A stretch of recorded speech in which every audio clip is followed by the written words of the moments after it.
everyone. Wow, it's afternoon today. Usually we do this in the evening. Thank you so much for joining us on In Conversation with.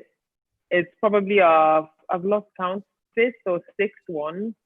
And it's pretty much a series of conversation in the midst of a lockdown and us not being able to gather physically, because maybe this season we might have been with Adama in Dakar, for Dakar Fashion Week, or all of us, might have been gallivanting to one part of the world or the other. But just a means for us to still gather and have relevant conversations that I think are still important today, not just to strengthen the work that we all do, but hopefully to build a better tomorrow. So today, where we have amazing women, beautiful women, I must say, from African women from different parts of the world. There's Adama. Adama, are you in Paris or Dakar? I'm in Paris right now. Okay, Adama is in Paris now. Jacqueline is in the UK. Nelly's in Paris. Beatrice is in Germany. What city in Germany? Hamburg. Hamburg, yeah. Beatrice is in Hamburg. Ayan is in Lagos. Farai is in New York. I'm in Lagos. Pinaman is in Melbourne. Yeah, Australia, yeah. Oh, yeah. So it's quite interesting, and it took us a while to get everyone together, to agree to this time. So thank you so much, because this is a sacrifice for quite a few people who are in different time zones. So thank you for joining us, and it'll be interesting to find out what you've been up to with the lockdown, from a geographical perspective. Like for Adama, who probably might have been in Dakar, but she's in Paris now, or Ayan, who's in Lagos, and might have been in New York, if not for the lockdown. And Pinaman, you've also had to do a bit of traveling. Can you just kindly share your experience with us before we talk about today's topic? So I flew in January and then I got stuck. So I was actually meant to be back in the UK in March. It's been a big, massive drama. And New Zealand went on lockdown, one of the first countries to go on lockdown in March. So I spent the better part of March, and then I had a bereavement. So I had to work with the government to get from New Zealand to Australia. So now stuck in Australia at the moment until we sort out things to do with my father's estate and passing. So at the moment, I'm a global nomad. I haven't really been stationed for the last 3 years, where I'm moving between the continent and all over, but it's been very different experience. So I'm quite scared that we might go on a second lockdown, which will mean that I've been through 3 lockdowns, and I'm not really looking forward to it, because I got quarantined for 2 weeks as well when I flew in from New Zealand. Even though from March to May, I hadn't been anywhere, but I still went into 2 weeks quarantine and then was allowed out. So if I move to Melbourne and there is a second wave, I get logged in for another lockdown. So it's been managed really well over here, but psychologically it's quite tough to be in the same space, being confined. And I've realized that no amount of luxury can take away your liberty. I've really appreciated the freedom of movement through this lockdown. Yeah. Wow. I'm in, so I'm supposed to be usually in New York. I do travel a lot between New York and Lagos, but in March, I traveled to come to Lagos. I had a couple meetings, which ended up getting canceled, and my flight was supposed to be leaving March 15th. And I was just really watching the cases, especially what was happening in New York. And I was just like, wow, do I want to risk getting on a flight at this stage of the pandemic when everybody was really freaking out? So I was like, I decided to stay against everybody's, advice, like get out of Africa. To everybody, they're like, why do you want to stay in Africa? Come back to America. But for me, the cases were a lot worse in New York. The hospitals were backed up. Everybody was saying, don't go to the hospital, stay at home. And then it was cold, and then you would have been stuck in a small apartment. Whereas in Lagos, it was warm. There were hardly any cases. I could still move around. So I chose to stay in Lagos, and I think I was right too. I think so too. We all agree.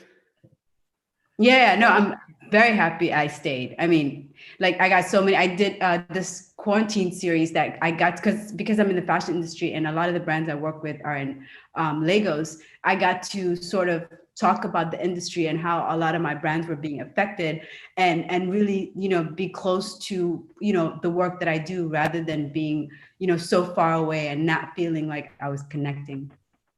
Okay. Nelly, do you want to tell us how you how you combine it with the store and the work you do? Well, I got stuck in Paris, but I was glad to be stuck in Paris because I'm just newly a mom. I have my daughter. She's going to be 7 months next week. So I really enjoy. I was supposed to get out of maternity leave to start going back to work. So quarantine just happened. And I was like, well, thank you. I would say I'm going to stay home again with my daughter. So I kind of saw her grow up. And it's kind of, it was a greater experience for me, I would say, maybe compared to everything that happened all around the world. I was planning to go to Dakar in May because there was supposed to be the annual art fair in Dakar, but then it was canceled and we couldn't make it. And I was planning to go to Cameroon as well this summer. I think it's not going to happen either. So I kind of had to re-question everything. It was a great moment also to think again about why I do what I do and how can I, you know, move forward from here and maybe get the best of you know, this critical situation that everybody all around the world is living, but at the same time take it as an opportunity to reassess, you know, her assets and maybe reallocate her energy in something more, you know, transforming for the creative I work with and also for future projects. So I have few very good projects coming up, and thanks to this time I had, it also allowed me to rethink through how to go and also to seal some partnership with some great people in Paris who are really influential institution in the network of creative, both in Paris and internationally.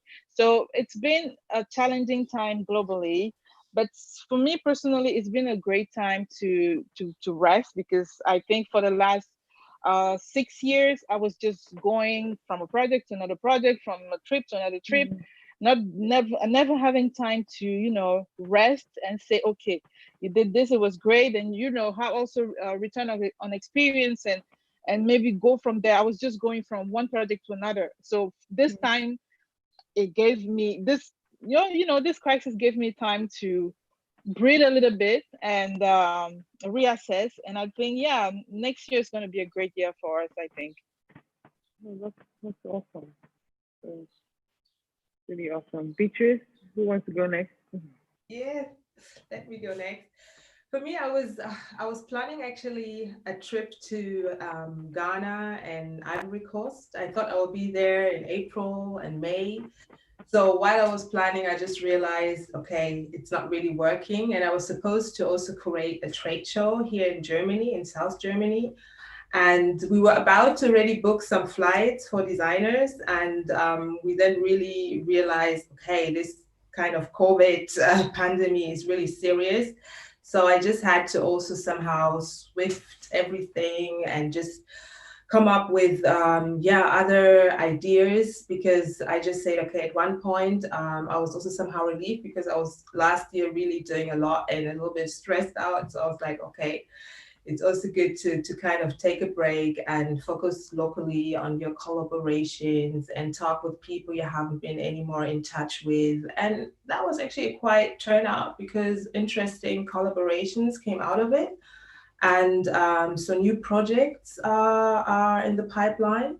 And therefore, I just realized, sometimes there's a need for stopping, for resetting, for taking it slow, for reflecting and understanding what is happening, where we're in, where do we want to go. So I used the time really to reflect and freshen up old relationships and to connect.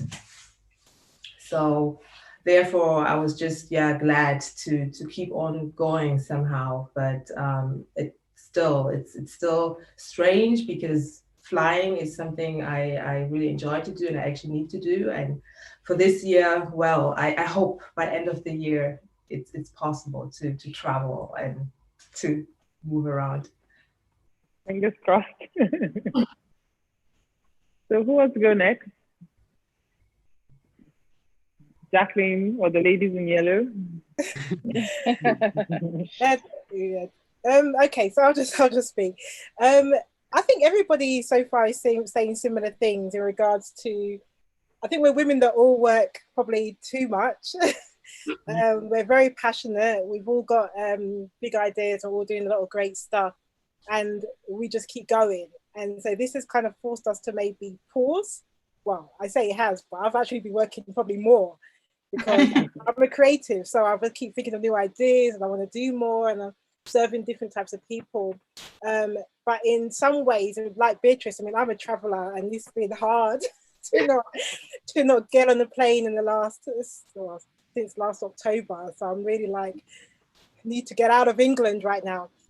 So I was due to go to Ghana and Ivory Coast and to Senegal between April and end of May. So for me, that was like, darn it, you know, all of these trips had to be cancelled. And the Ghana one was a bit more complicated because I organized trips to Africa. Some of you guys know about the trips that I plan, taking groups to meet the manufacturers. So my business is all about the sourcing side of African fashion and the manufacturers and that whole aspect of made in Africa production across the continent. So I take people to different regions to meet manufacturers. So I had a group planned for April, and we've had to move it maybe to October, but I think to be realistic, it's going to be early next year now.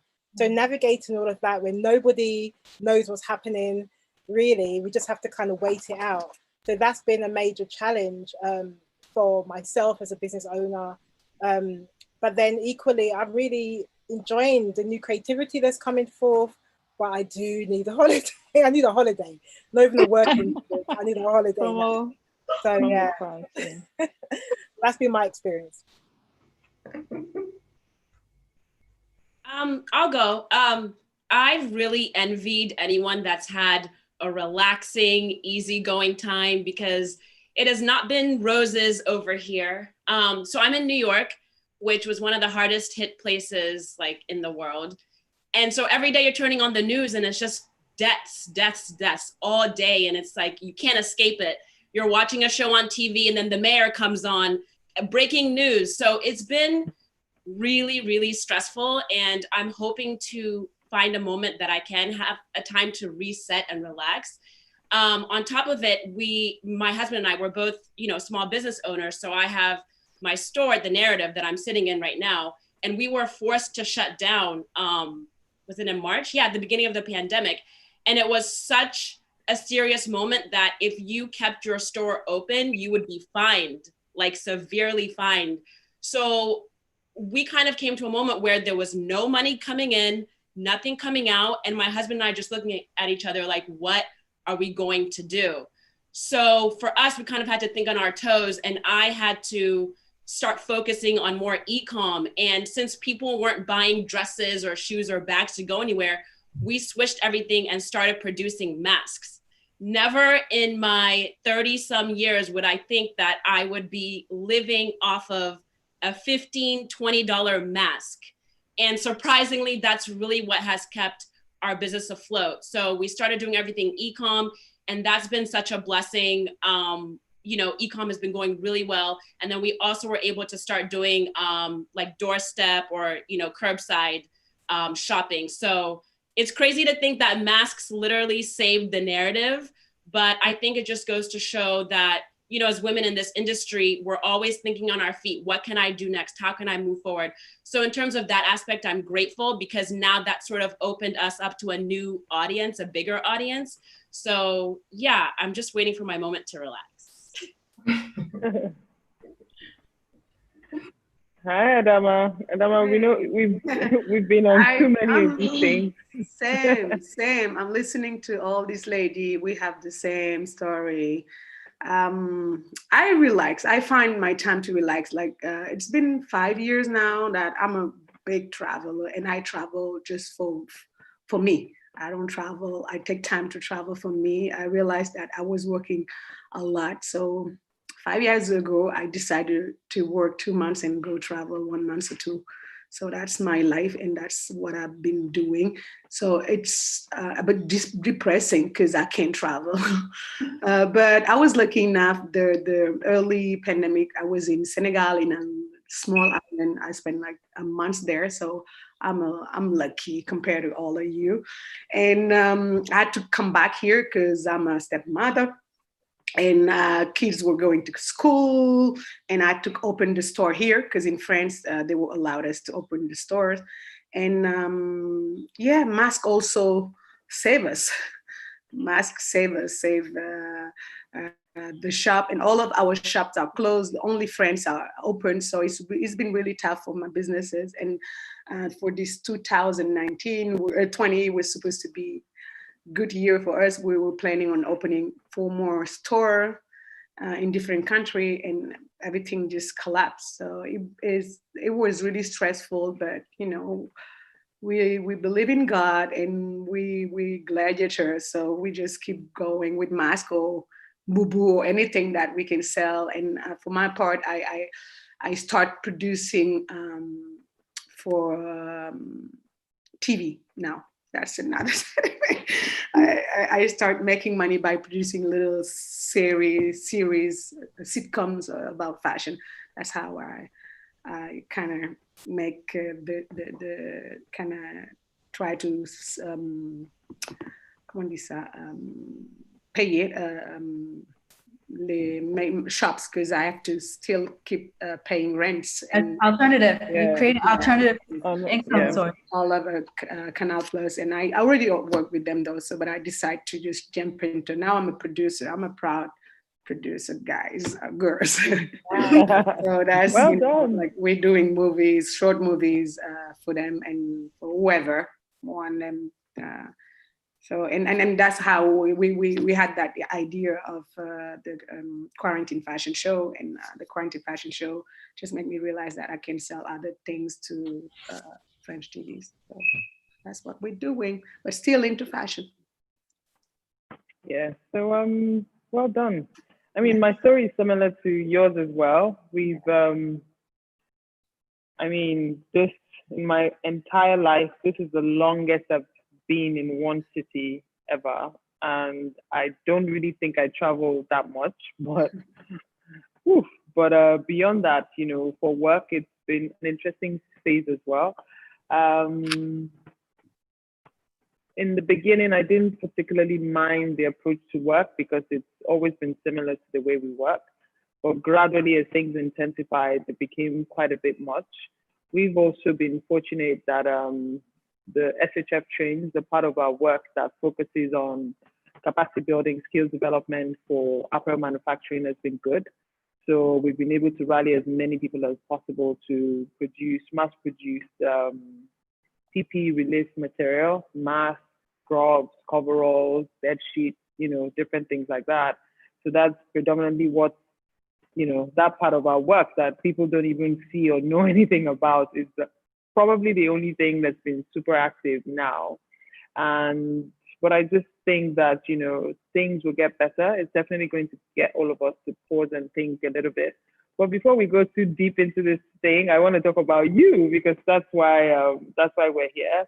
And I thought this topic was really, really important because we've spoken to people who work here, who have built platforms, you know, like Adama and, you know, a few other amazing women. But it was important to speak to people like you who work tirelessly as well, but not based, you know, on the continent, but equally the work you're doing has contributed to making our lives easier.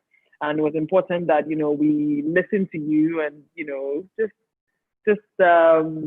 share your experiences, the work you've done and that. But I thought a good starting point would be to ask ourselves or talk about this thing called African fashion. What is African fashion? You know, we were on the panel recently with Nelly, and Nelly was like, what is African fashion? You know, and I don't know if I sent Adama, I sent a message like, oh my gosh, you know, I've been waiting for this. And I thought that would be a good place to start. Like, what is African fashion? What does it mean to you ladies? And how do you constantly have to defend it within the context of the work that you do outside the continent? Anybody can start. Anybody, yeah. So that Nelly. Yeah. Nelly got something with the word African fashion. No, really. No, well, actually, I think that I think maybe 10 years ago, we probably made a mistake because we wanted to be in the global picture with what we were doing as African. And the easy way to kind of find a door was to say that we wanted to promote African fashion.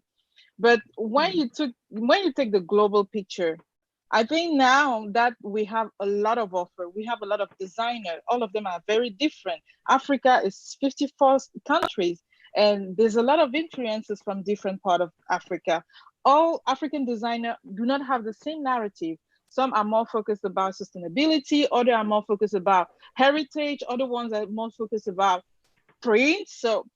So we cannot put all of that in the same thing and say they, because when we come to global market and we let people put all of us in the same box and labeling us with just one thing, it's very, very dangerous. Because then if you're a designer from the diaspora working on fashion and not using anything African, how are we going to call you? Are you doing African fashion?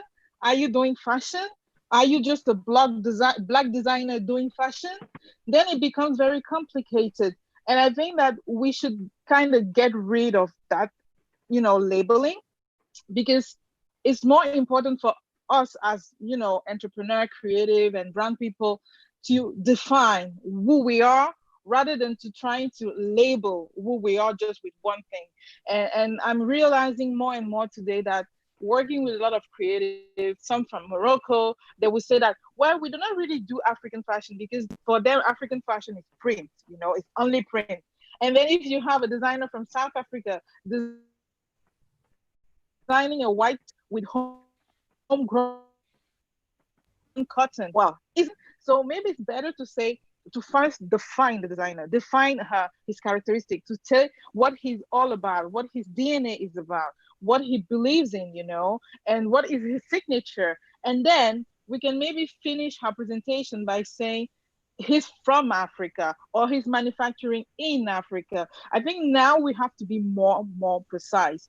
Otherwise, the world will not understand us. They will not understand why we just everything is African fashion. Then you have luxury, you have mass market, you have everything mixed together, and all that is African fashion. Do we really say European fashion or Asian fashion? When you talk about a designer in Paris, you don't say, oh, that designer is European. So why would it be the same for an African? I would rather say Kenneth, he's a designer, he's a fashion designer. He happens to infuse African heritage in his creativity process. But does it make what he does African fashion? That's a big question mark. And I think my answer would be he's a designer. Her designer are designers. They design, they infuse in their DNA whatever inspired them. Some of them are inspired by the European culture, other ones by Asian culture. When we're doing kimono, is it really African fashion to do kimonos? Well, nope. So I think in this world, we should just try to get her inspiration from what we believe and just state who we are and not always put African on it, because we are just who we are. And we are first who we are before being African. Maybe some people will say we are first African before being who we are. But that's a struggle, right, for people trying to define their identity.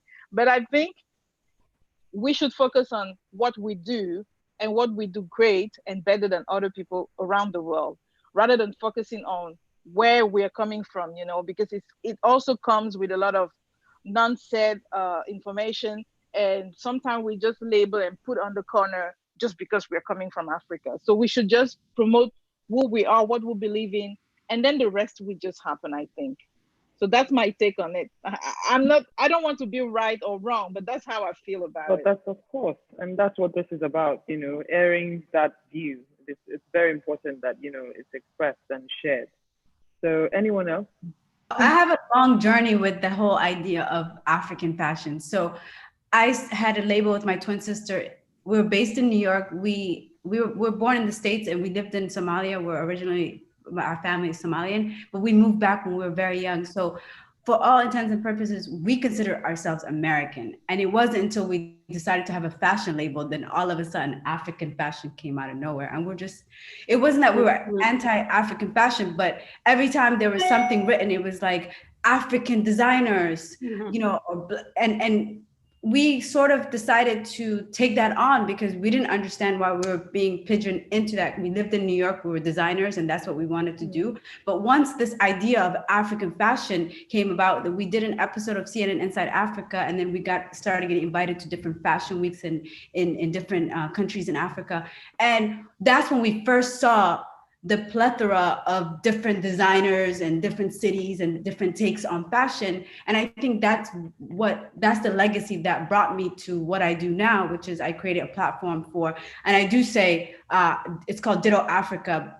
I contextualize it as meaning like I deal with designers from Africa or the diaspora. But I've been very careful within the platform. Now, instead of just having clothes, you can shop by country.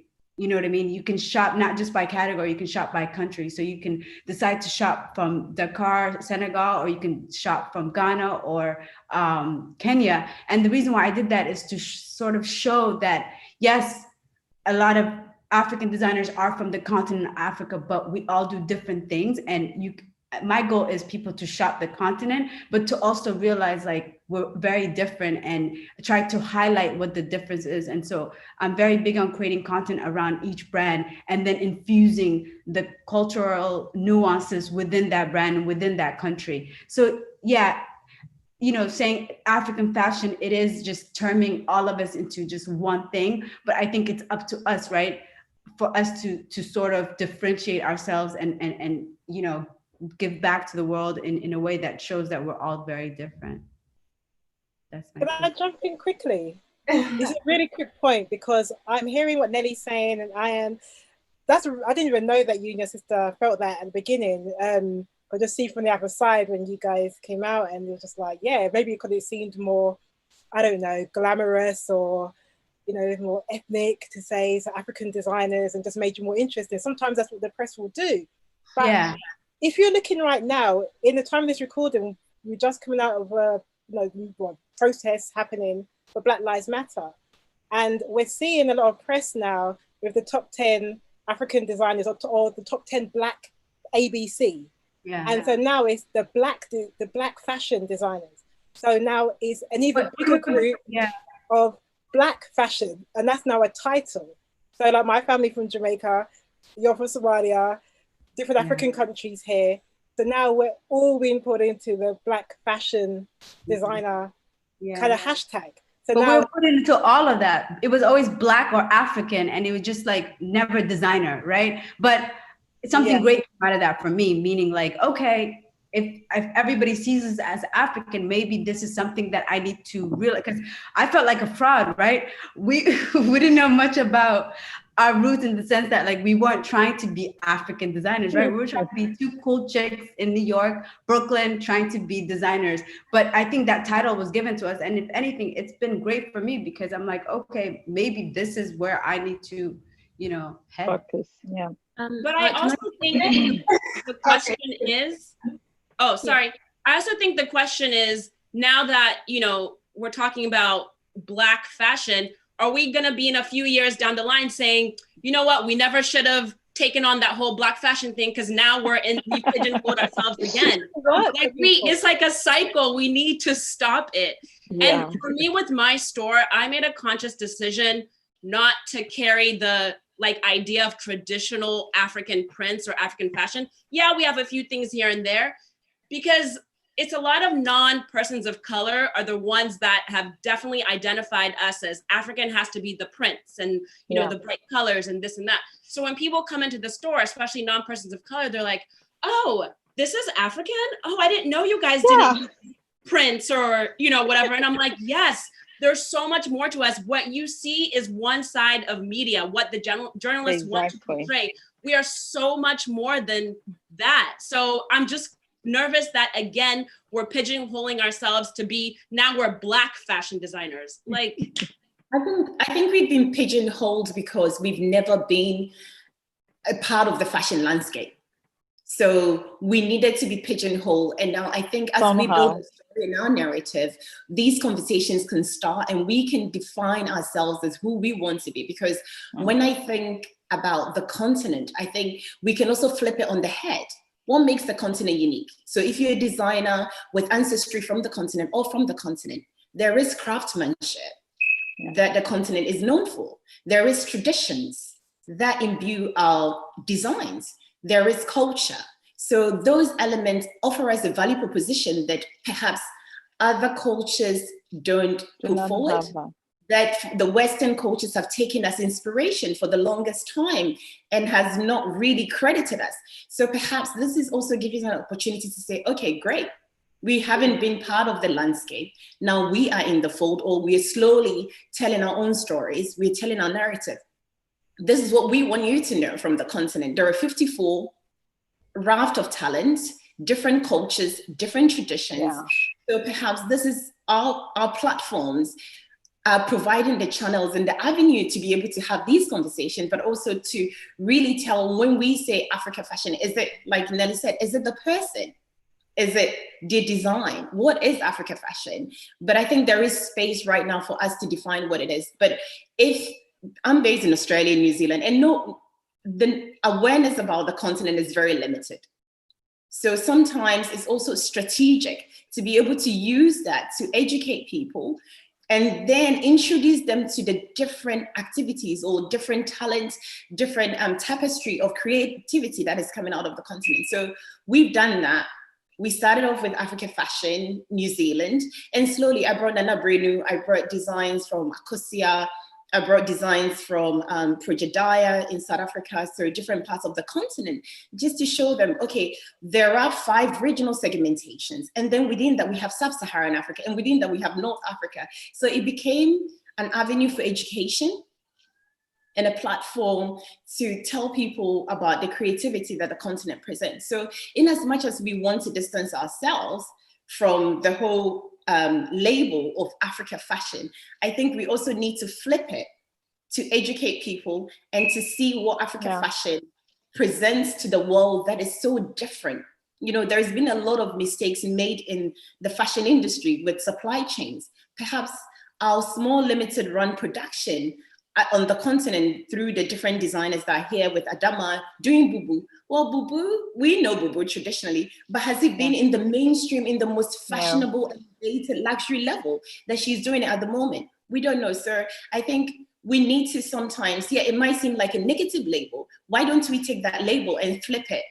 As Farai is saying, you know, you can curate your shop without necessarily going for the traditional Ankara prints, which are Dutch prints, by the way, as we all know. So I always use that as an education to say, look, it's not an African print, it's a Dutch print that has been introduced into our continent. But if you really want to know African prints, then look at the looms, look at the mat cloth, look at, you know, look to the Kosak tradition that Ladama imbues in his collection. Those are things that you can label as African, not Ankara. We're not defined by that particular print. So I think we need to also see the value in that label and challenge that narrative and start telling our own story and what we want the world to know as what we choose to define as fashion on the continent or from descendants of the continent. Yeah, thank you, Pinaman. I can agree to what you say, because I understand and I see also African fashion is a visualization of traditions that represent African lifestyle from an African perspective. Since we are based in the diaspora, it's up to us to really define what we see, because it always has been defined Eurocentric. And as Pinaman also said, you know, it hasn't been there that African designers were part of this international fashion industry. And there have been movements. It's not that we are starting now. In the 90s, we have our godfathers, Alpha D, Sulube, who started, but the recognition was not there. We have the hip hop movement plays also a role in this movement we are in right now. So I think it's super important to understand what we want to do and to redefine, and we are the ones to say what African fashion is about. And now this new name, Black Fashion Designers, who gave us the name Black Fashion Designers? Now I'm seeing it here in Germany. We have now suddenly magazines.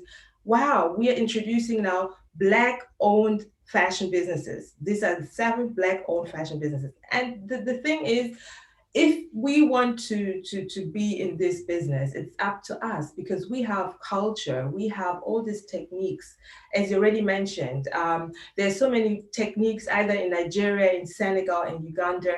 And this is what I believe makes us unique. And this is what is going to be the future, because what we're in right now, no one is really inspired by. And the international industry has been inspired by Africa since years. Yeah. All these brands, they have been using it, and we have been wearing it, but not really understanding this is actually coming out of Africa. And then they changed the narrative. And then now we are the ones who are saying, listen, this is actually coming from Africa. So I don't see the term African fashion so problematic, because I can also see it as a space, and I see it also as a movement. This is the time now where we're bringing us on the map, and we're telling the international industry what is it about, and we're bringing the criteria. So we do not need any validation from any Europeans to tell us this is now okay or not, or you're now able to be in this circle. And this is what I see what Omoyemi and Adama are doing on the continent, because they don't need to ask any international fashion player. It's about them. It's about their choice, their creativity, their experience. So I think it's really up to us, and it's always a difference if you're in the diaspora or on the continent. For me here in Germany, it was also a way of communication. I had to communicate what I'm doing. And when I started, people were thinking I'm talking of ethno fashion. And ethno fashion is a term, an Eurocentric term out of the 80s. And they came up with their ideas, and it was really a challenge to let them understand I'm talking about high fashion, I'm talking about made in Africa, I'm talking about brands. And now they're understanding years later. But when I started 8 years ago, no one was interested in what I was doing, in what I was trying to tell. And what I was also doing was educating, informing, promoting brands, because it was not done here in Germany. So I believe that it's important for us to define it on our own, and not to look what Eurocentric has been doing so far, because otherwise in 20 years we will wonder what happened. You know, it will be again the same experience. We will wonder, oh, now we're talking about decolonization, but were we part of it? So we really need to be very aware of how we communicate, and what we want to do, and how we want to be seen, and this is up to us. Adama, what are your thoughts? I've never really been bothered by how people call me, or like if they want to put me in a box, it's up to them. I choose to do this, and by, you know, what is really important for me is what my people think, and whoever is part of that environment thing, you know. But the reality is, I don't know who said it, is like we've been always defined because we minority in you know, like when we in Europe, or when even in the world in terms of fashion. So they have to always define or find word to talk about us, but that's them. Bottom line for me, that's them. You know, I created Dakar Fashion Week, you did Lagos, and pretty much we didn't have really problem doing that, because that was in our continent, in our countries. You know, you might have problem finding funding and stuff, but nobody will come and tell you why you're calling this name. I remember when I started Black Fashion Week 10 years ago, it was a big mess. People coming at me, oh, you racist, anti-white, blah, blah, blah, blah, blah, blah. In France, though. Elsewhere, it was fine. In Brazil, people were like, wow, good. Even in America. And I remember at that time, because I was the only one, and now it makes me laugh when people like, oh wow, Zerina created the Black Council, and I remember like people cursing at me, like telling me, wow, what are you doing? La, la, la. And for me at that time, and even now, that's why I even changed the name Week, because it was never about only fashion. It was about Black culture. It was about showing culture, not color. It was really about, and as a lover of music and as a lover of art, I thought that Black art and Black music was out there and nobody just questioned it. You know, people playing rhythm and blues and whatever. So I was trying to kind of do a bridge, but everybody was so mean to me.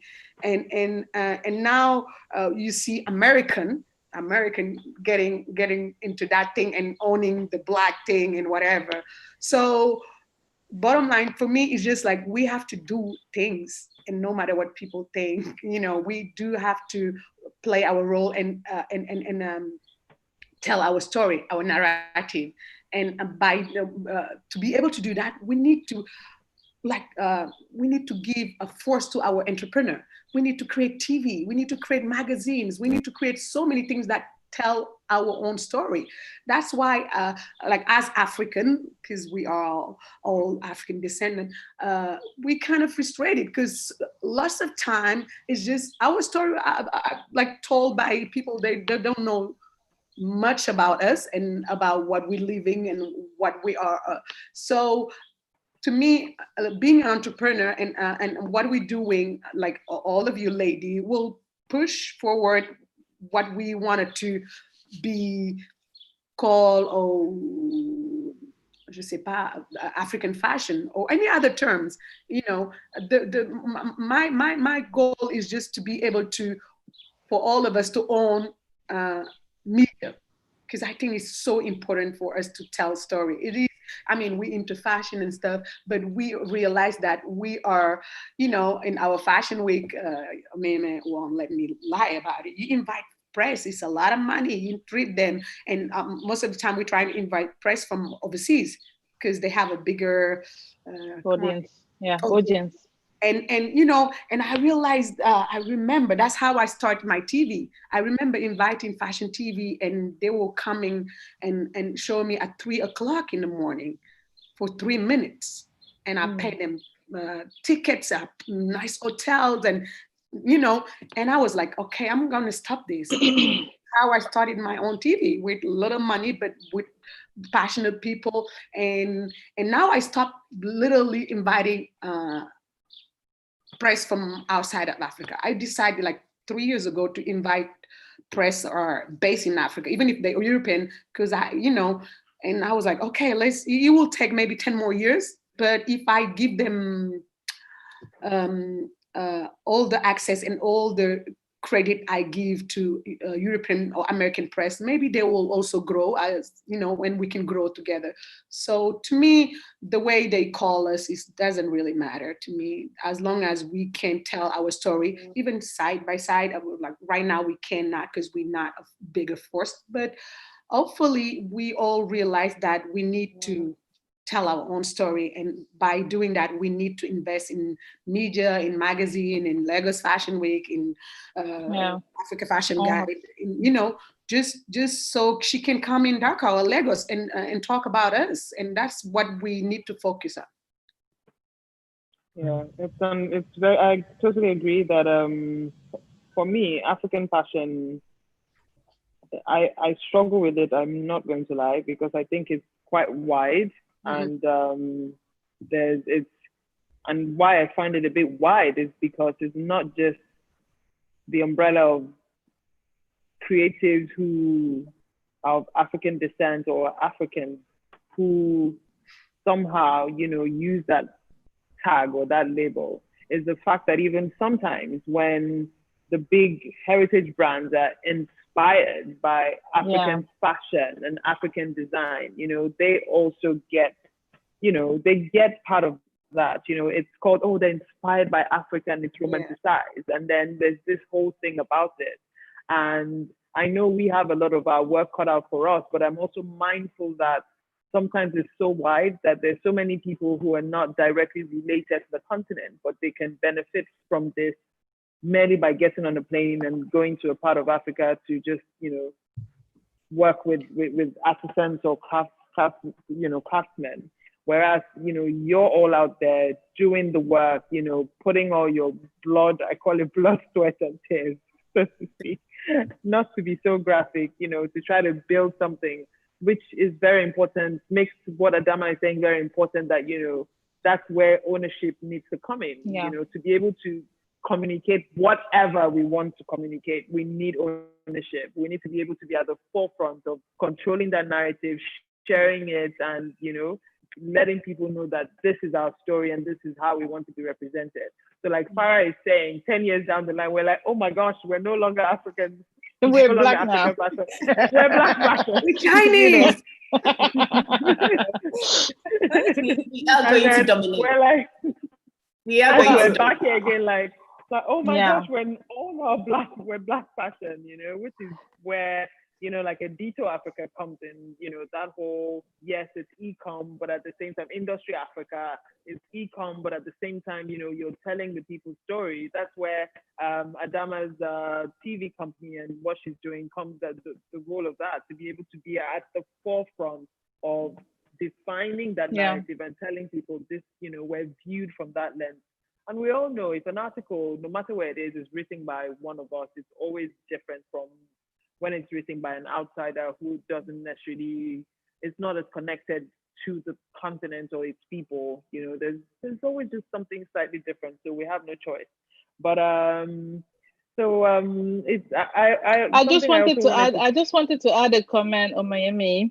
I just wanted to add a comment. What you just said, it's like, if we let other people keep putting name on us and label on us on Instagram, sometimes I see people, they are based in China, they're saying we are doing African fashion and they're just doing the print and they're online. When you're online, let's say you're a black person born in a diaspora, you're not really connected to the continent, you want to learn, you want to know more, then you go out and all the information you see is sometimes fake information, because people who are pretending that they are African, they're not even saying what is about being African, So that's why I think we have to define who we are first, and to have that signature that's so personal.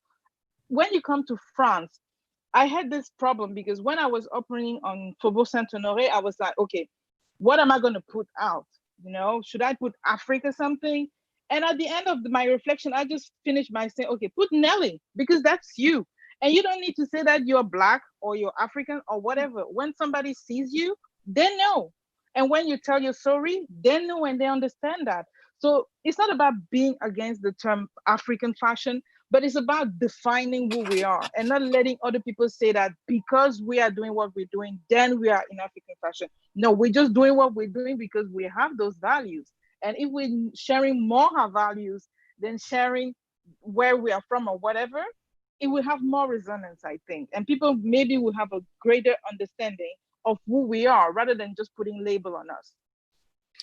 Yeah, but go for it, Adama. Can I? Yeah, go for it. Oh, Jacqueline, go first. Okay, so I'm hearing everything, and it's very interesting because there seems to be two kind of sets of people. We seem to all are very much for what is African and defining it in a present day way. But with the work that I do it's all about manufacturing. So I've had to deal with, like Pinaman was saying, it's like educating a community of people who didn't even know that Africa can produce fashion, and sharing from the cotton industry, taking things to the catwalk to show people about the African cotton story, through to the manufacturing, through to the design, and educating that industry on the supply chain. So I've had to use that term in order to share and understand it. And that's been one thing. But then on the other side, I meet designers. So I have a sourcing agency. So I meet like new businesses, design companies who want to do things in Africa, or they want to have an African inspired brand. And many of them don't really care. That's what I found. There's many who are like, yes, it has to be made in Africa. I'm all about for the culture, all of this stuff. And then there's others who are like, I don't really care if it's wax print and it's made in China. As long as it looks African, I don't care. And these are people of African descent who don't care. And it's really, it's a very interesting thing to kind of look from the perspective that we might say one thing, but then what is the market saying? Sometimes, like, will you have to hashtag African fashion because it's good for SEO, because it gets people to look at what you're doing, because it's the now, Africa is it's on trend. That's the reality that we're living in. So is it something that we have to take? And then, as Pinaman was saying, turn it around, say, yes, this looks African, but let me tell you about the real textiles and the industry behind all this, like where the wax print is from, but what else Africa has to offer. Are we the ones then to then bring that education in, but using the title and maybe the wax print as a way in to bring people into what is a true narrative around African fashion? I think we have a lot of opportunity, because if I've seen our consumer segments and our customers and audience in New Zealand, Australia, I don't have to have the conversation of Africa fashion anymore. Now we talk more about, I like that product that I saw on the runway. How do I get it? I remember when I had Nana Brenu in the Parliament of New Zealand for our show, we had buyers coming to us and going, wow, this was made by an African designer. And I said, yes. But did you know he's been educated? He went to fashion school, and these textiles were, he designed his own textiles. And suddenly it's a different conversation altogether. So now I focus more on the value creation aspect of what we produce on the continent, which is we can get you things that I can tell you who the designer is and who those designers, craft makers are, and where they source that textile from. And if you care so much about sustainability, a lot of these designers on the continent, even if they import the textile, it's offcuts that would have gone, been tracked to the landfill. But you're recycling that and using it to produce their small collections. Things are done in a slow way. So I think there is a negative template in the world already, which is Bangladesh. We know what's happening in the supply chain. We on the continent, unfortunately, have been lumped together. We're not homogeneous. We've had this conversation over and over again. We're trying to tell the world we're 54 countries. They refuse to listen. So I think we need to tell them what we've got to offer through our production, and which is, things that are done in small MOQs on the continent. Our designers are the embodiment of slow production. So if you really care about sustainability, then you should start looking to the continent. I know designers, a young designer in Nigeria, the woman, he produces like almost every 3 years. Talk about slow production. And handmade. So this is it. Talk about if you really care. And I think that the template is all that has gone wrong in Bangladesh, and we need to position our continent and our different individual industries within the 54 country, whether it's Cameroon, to say that this is what we can offer you in Cameroon. This is what we can offer you in Senegal. This is what Nigeria can offer you. If you want a different textile, look to Nigeria for maybe the Asoke. Come to Ghana for, the kente, the fugu, and see the different variations. Go to Mali and see the mud cloth and the different aspects of it. I mean, Japanese designers are coming to the continent to get our woven fabrics and taking them overseas and collecting a premium. Why do we not get to leverage our own crafts and textiles and command the same premium on the international market? And like Adama said, we need to create our own marketing channels. We need to create our own sales channels. We need to create our own media. Until we hold and tell our own narrative, these labels will be superimposed on us. So we need to flip it in a way that we commercialize our designs. Yeah, I totally agree. And instead of, for my part, I decide to open a bake shop in Paris, and the slogan is "Made in Africa, made by African," and that's where I stand. And I understand that that's not for everybody, but like I said, I don't sell to everybody. Like I sell to whoever really loves slow fashion, artisanal, craftsmen and fashion made in Africa. And I don't care if you Black or white, I really don't. What is really matter to me is that the production is made in Africa. That's what I stand for. So we have a Japanese designer, her stuff are made in Kenya. So, we have this French girl, her stuff are made in Côte d'Ivoire. That's all I really care about is that la chaîne de production, it's in Africa. Voila, it's made in Africa, and the profit come back to Africa. That's what mattered to me. But in the other end, I don't mind if someone else doing something that define Africa for her, or So I think that we all want the same thing, but we have different path and different way of doing it. So, and one is not better than the other. It's just like we have to go strong and out there, hard on wherever we want, and take the space. Because that's what's really matter, taking the space so we can tell our own story and buy Africa, buy Dito, buy Africa, and educate people to buy Africa. Because my dress is African, maybe your shirt is African. It's not like the print. I'm against print too, like Farai, and I think that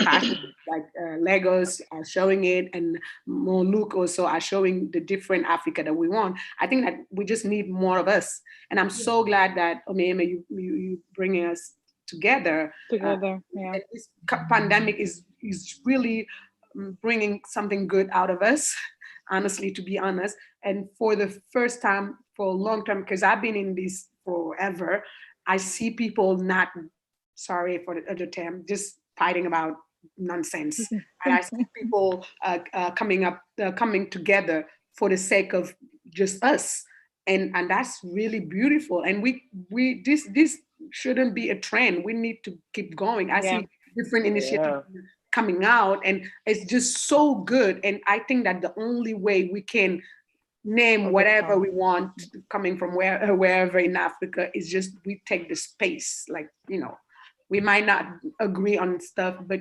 help your sister, your brother, because he's doing something for the Africa we love. Yeah. And I think the content play is really important. And because of that, I actually shot a documentary. I'm shopping it now. I'm talking to a few people, and it looks at from our voice. Like I go interview industry people to talk about their voice and what the industry is like, what the future of fashion in Africa looks like. You guys need to go and check it out. I went yesterday to your YouTube and I saw all the design. No, but these are small clips that highlight the different players on my platform. So those are focused on the designers and all of that. But I actually shot a documentary, like for, I want it to be whether CNN or we don't know right now, but it's a full documentary that talks to these players, and it's going to be about Africa. But like one of my plays has always been, I always say I'm a content driven and curated marketplace, right? Content being the play, because even when we're selling fashion, someone buys it and then someone writes about it. It's not our voice. It's not us. So I think the content play is very important, and it's central to Ditto Africa, to what I do. Yeah, the same over here. I mean, the platform I created, Fashion Africa Now, is also about really trying to tell the story from an African perspective, because what I've been always reading, the terms, the words that have been used, I couldn't really find myself in them. And that's why it's so important that we come together and we really also somehow connect and collaborate and see how we can really create this. Because what I see from here, there are already institutions, powerful companies looking over to the continent and seeing the potential, and they're trying to do their thing, but not really. And this is the point, because if we are not smart today, in 20 years, we will just be sitting here and wondering, how did this happen? He calls me weeks ago. It's like, Adama, imagine these people, these German, they doing these things in Africa and no African in there. He called me every month and complain about stuff. I laugh, and I'm proud of you. I'm proud of you, and I'm proud of what you're doing. Well done. This is just what I'm seeing. That's why I also try to inform, because there are certain agreements already made here in Germany, and we are not aware of it. And that's why we need to look into, because this is about politics. When I started, I wanted to communicate my culture, how I feel about, because I wasn't represented in Germany. Here, it's not, you can't compare it to France or England. Germany, we don't have a really African-owned magazine, TV station. France either. It's the same in France. Huh? No. Yeah, the two who had that was like, yeah. And now the next generation, I always like to call the next generation, they don't care. They are of African heritage. They have been born here, but they love where they're coming from, and they see themselves as Germans, and they're now getting together, connecting, and doing their thing. And the interest is also serving Africa. So they want to return, they want to do business, and they want to interact. So these days, I'm also so happy. I'm getting requests from designers who are telling me, wow, we would like to produce there, and we would like to do this and that, because they see this is their space. Because here we have never been included, and now institutions like museums, whenever you see a request, they say, yeah, it's about inclusion. So and at that point where I say, I started at a time where it was not interesting for Germany. Now it's interesting. Now we have the current movement, Black Lives Matter. So we see a brother had to be killed. This industry for that to happen that we are living in. And this is for me. Press called me 3 days ago to interview me about Black fashion. You know, so like, interested. I don't want to, and sometimes I refuse interview also. Yeah, no, you have to. You have to. You know, I talk about fashion. I don't talk about, I'm not an activist about Black, whatever. It happened that I'm Black, and what I was trying to do is like show the Black culture in fashion, but I say no to all of them, to just want to be in the same box as like, no. They want us to reproduce, you know. That's why for me also, I would not do an interview talking about my experience in racism for what, you know. I don't have the time for that. It's about us, Black excellency. This is what exactly. Black excellency. I want to see us, Black business women, doing thriving. I have a saying. I always say Black equity before Black quota. Like we have to build it ourselves. Yeah. I'm not over here looking for give me or inclusion. I'm like, you know what? If people can build it, and like as Africans, we have a continent here who has a $30 billion spending power for, it's a $30 billion fashion industry. So what do I look like running after people saying, buy this, when there's also an opportunity here? Like and one of the biggest things I see also in this industry, unfortunately, is that a lot of people have been brainwashed to think that anything European or Western is where it's at. That's where you want to be, and that's where you want to have access to. And what it gives someone like me, who's like, hey guys, we can build it. Moda Operanda, Farfetch, who cares? Hey, I'm with you. Exactly. You know what I mean? You have to do that. Yeah. And that's the issue, is that yes, we can create these spaces, but unfortunately, a lot of us, we don't value them. It's like I have my company, The Narrative, and I invite, designers to come on board. But of course, if there was another channel like from Vogue, everybody would jump over there. But I'm like, they're not going to tell you the story the way that I'm going to tell your story. Yeah. And if you join me in telling this story, and if you pick me up and we do it as a community, we'll be stronger and better than anyone we're running after. And I think the minute we realize that, and we've realized it, and I think this movement is still, there's an element of still other, but like, I'm like, do you not realize when you gain power and everybody realizes it, and you're saying, oh my God, like Black buying power is so strong. Everybody is saying 15% now because they realize they don't want to lose that Black buying power. You know, it's still our power. Yeah. So I think that's something that I struggle with, and I have to tell myself sometimes I just haven't reached that level where people need to see, for them to clamor to be on my platform. But when does it happen? When do people, like, I can't be successful without the support, but don't give me the support once I'm successful. So it's just, exactly. Absolutely. What you're saying, Ayani, what you're saying is exactly the truth, because I love what Adama did a few weeks ago. You remember this Vogue challenge thing? Yeah. Everybody was like all about Vogue challenge thing. So when it's us, when it's her magazine, it's not as good as that. So you're not gonna celebrate us, and you wait for other people to come and celebrate you. Oh my God! I'm like, what the hell is wrong with us? You know? Thank you. I was like, why? It was happening at a time of such Black empowerment. So I was confused. It was very confusing. Yeah, you're seeing so much empowerment. Yeah. Really? I mean, I have a lot of friends who posted that, so I'm not trying to talk shit, right? Like a lot of people posted that. But for me, it's like, how are you supposed to be empowered and we're still putting post on our forehead? Don't get me wrong, but when I saw Adama, I rolled my eyes every time I saw it. Just like then I'll click and I had when I saw Adama's post, I'm like, yeah, girl, go, girl. Finally. No, but that's what we're trying to do. And actually, I'm with you, Ian. You know, from day one when you called me as a designer in your platform, I was like, and still now, and we need to learn as. And she's selling, y'all. She's selling. She's selling a lot of my stuff.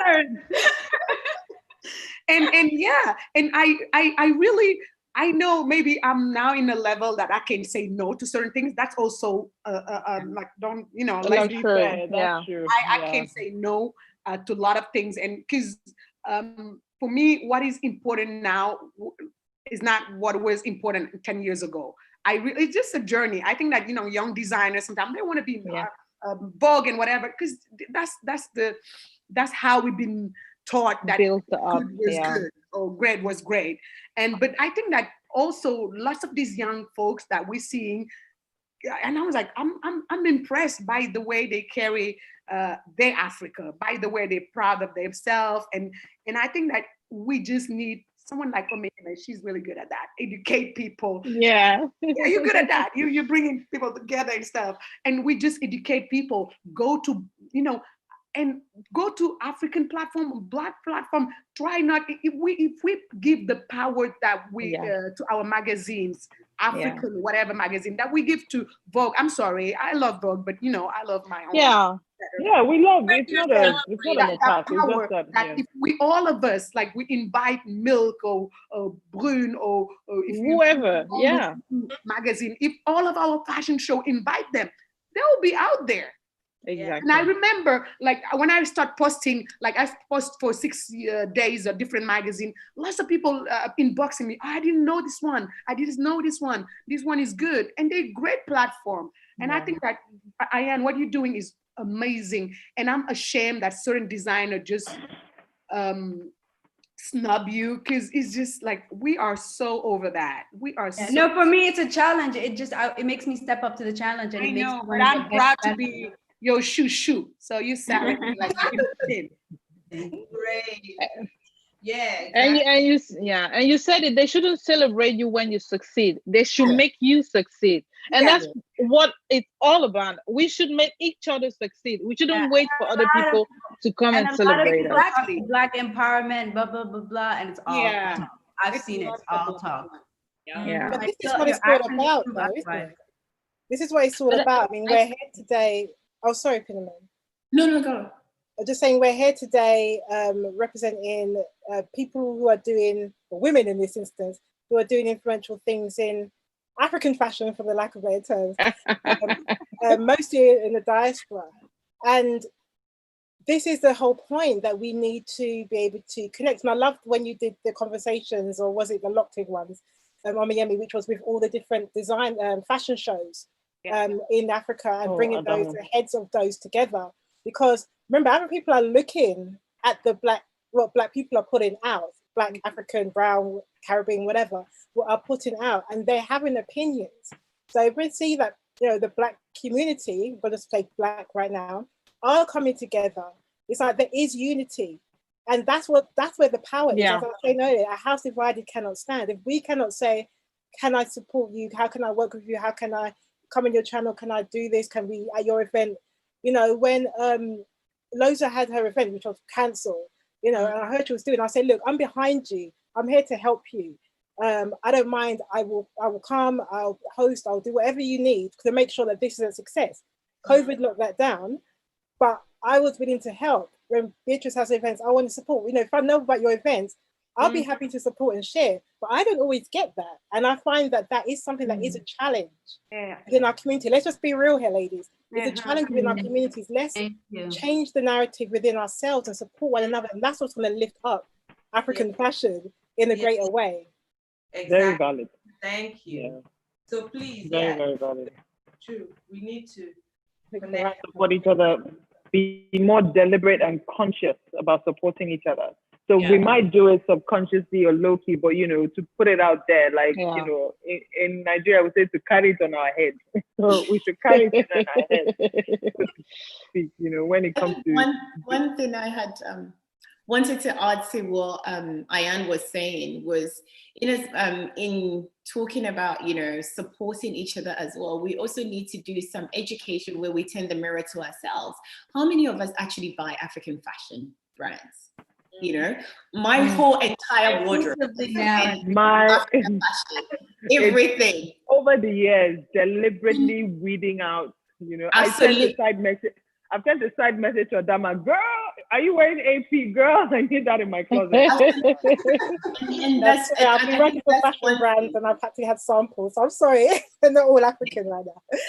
But I think there is a wealth of money. You know, we've got so much money. And on the continent, you know, our population dividends works in our favor. So we're shopping Western brands when we should be educating ourselves. And I think there is a lot of work, you know, for us as platform owners to be able to educate our own population as well, because the regional wallet, you know, there is a lot of money on the continent. And we need to also be able to tap into, because that money is going outward. I've lost count of the number of friends that I know that order on ASOS, buying from Ghana, Nigeria, you know, trying to purchase brands from overseas when there are local designers. I mean, I've got brands that I've worn. I always get stopped. Who is this? This is Selfie. It's a South African brand. I get stopped on the street in Australia to get compliments on my clothes. And yet, us Africans are sitting there and spending the same $150 buying a foreign brand. So I think that's one education I think we need to start doing as well, of educating Africans to start enjoying buying local. And I know I must applaud Omoyemi for Made in Nigeria. You know, you've done a remarkable job, and now doing Made in Africa as well. And I've followed Adama for God knows since Black Fashion Week days. So, and I've seen all your work, and you know, each one of you trying to educate. But I think there is a lot more to tap into that money. Yeah, but I need that. I'm comment dire persuadée, Nelly. Oh God, you just put me on spot.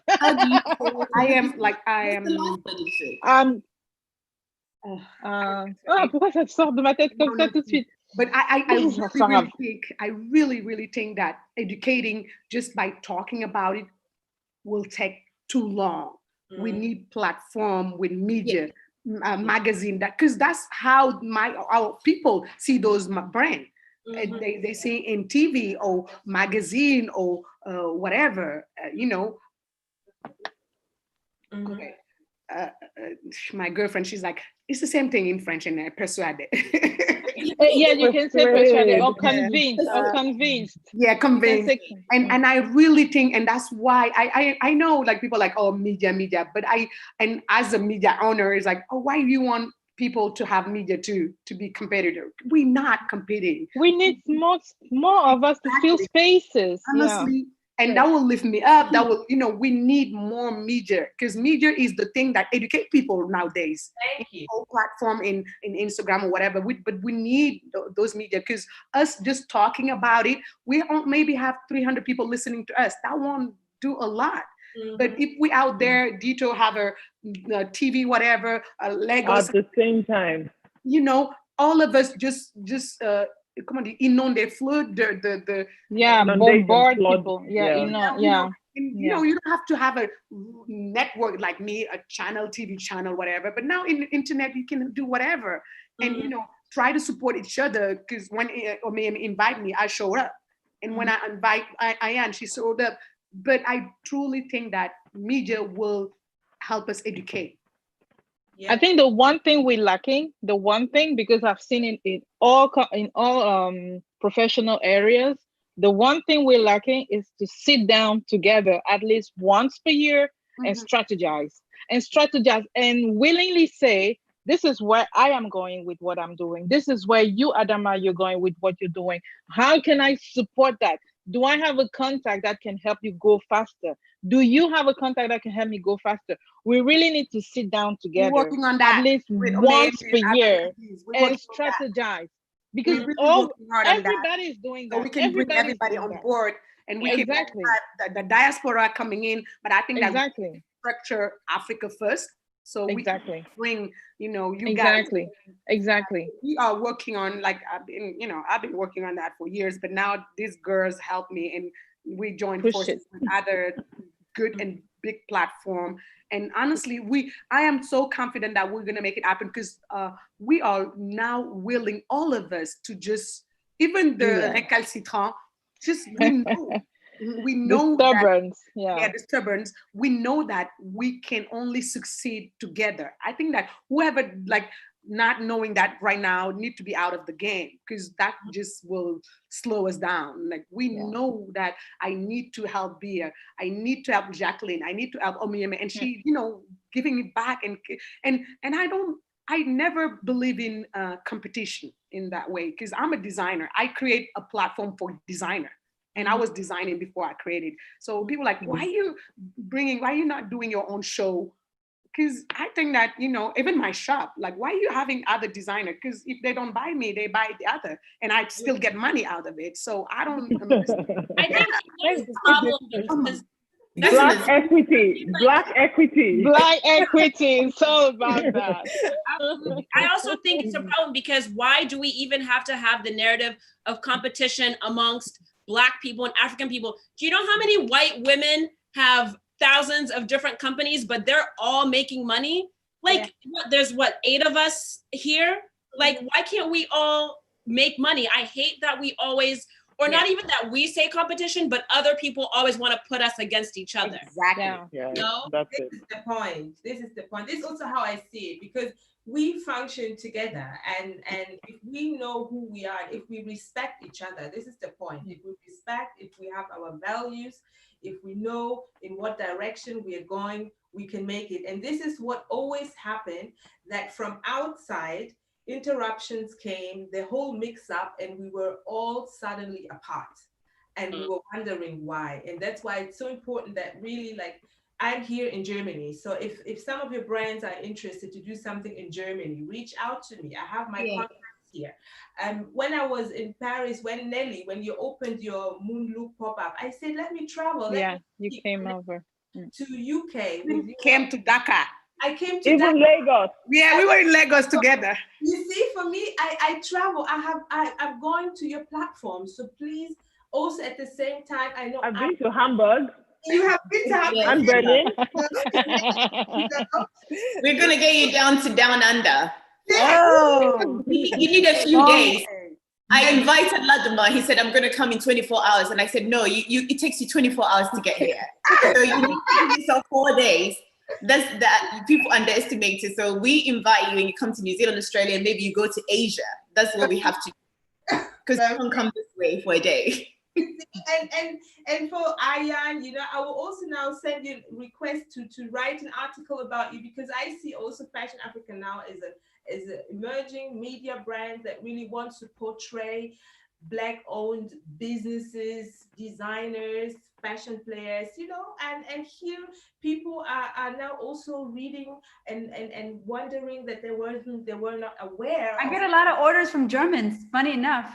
Pardon, you have? Yeah, I get orders from Germany, and I just picked up a German brand, Yoga Conga. I don't know if you know her. Yeah. Yeah, because we're here, the customers are here, but we need the access. And she orders also for me last week, the old shop. So whatever I try, I'm looking into who do I know, and I try to bring the people I know on board. The exhibition we did last year, you know. So I work on different levels with institutions, with museums, with political institutions. I'm going to be in touch with all of you guys after this. I already know like all of you by name. That's the point, because everyone, I know all of you, and you know, I just met Pinaman, and everyone is doing amazing work, and we're all, you know, just trying to go. So it's, I've been chasing you for a long time. You're a very hard woman to pin down in London. I was. Omoyemi's too busy. Jacqueline and I, oh my gosh, we've tried 2 million times. But this is so beautiful because Omoyemi, you are now really, I mean, this is what I can say from Germany, from what I'm seeing reading. So they're always referring to Omoyemi. So what you say. Oh, so you the Omoyemi in German. Yeah, even our Omoyemi here is taking over. So I'm really excited. So cool. Wow, Omoyemi was interviewed, not me. But it's so cool. You know, so it's so nice to see that they're realizing there is a lady in Africa who knows what she's doing, and they're looking into paying attention to. So it's so great that you're bringing us together, because they're watching you and they're like, okay, she's bringing these ladies on board. She knows what's up. And therefore, it's good what you say, Nelly. Let's try to meet once a year or twice a year just to see where very valid. Yeah. And because I have projects coming up, and it's just to see, okay, how could we maybe link it up to what you're doing? And this is sometimes, the problem that we are on our own somehow, because we're not seeing left and right. And this is what we should really try to come up with. This. But it was a process. So I am happy that this will happen now, because all of us learn from our mistake. All of us are business owner. We started. We, 10 years ago, your fashion show, we know each other. The producer is just hard. Every time you're like, why am I doing this?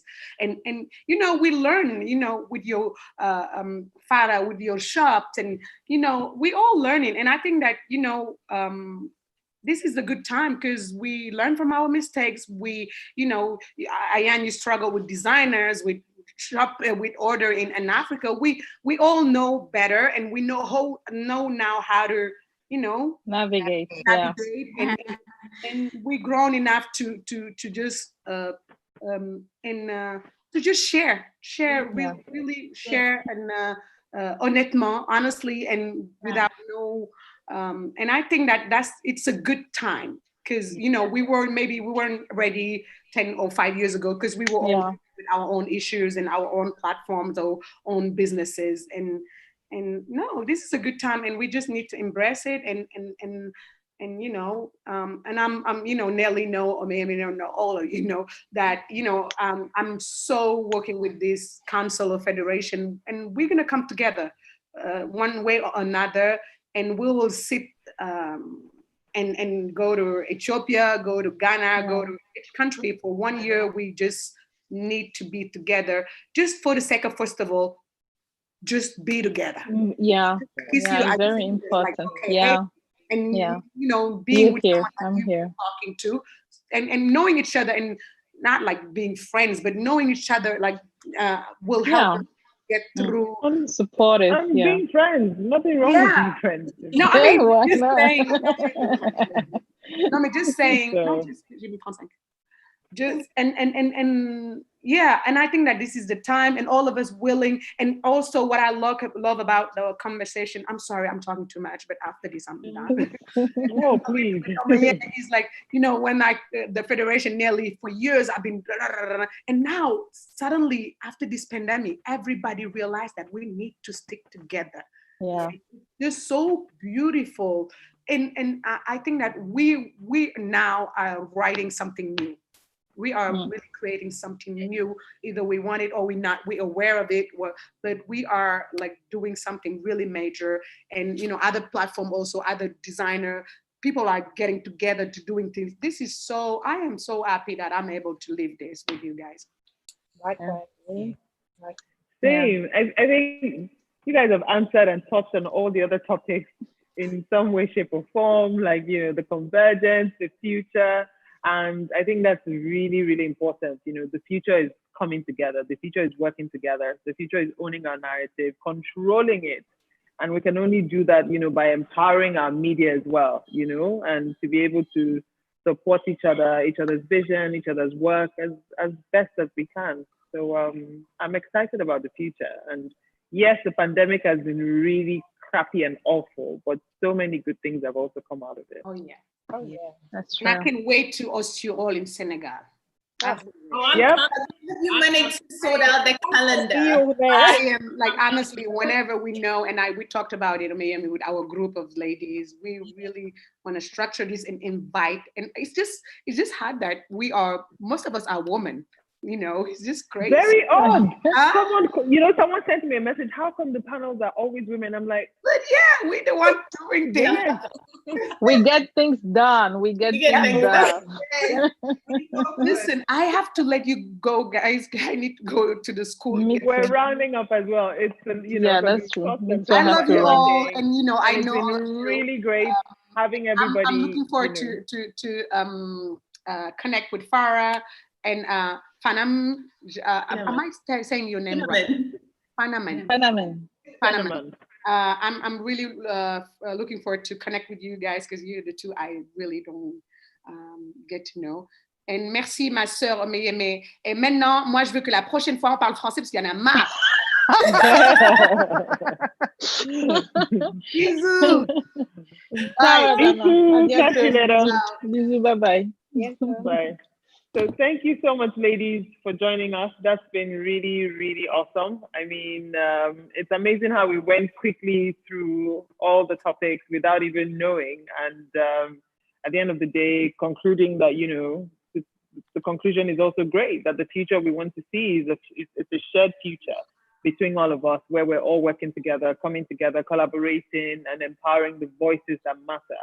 To be able to, I don't want to forget what you said. Black equity. Tell us, please.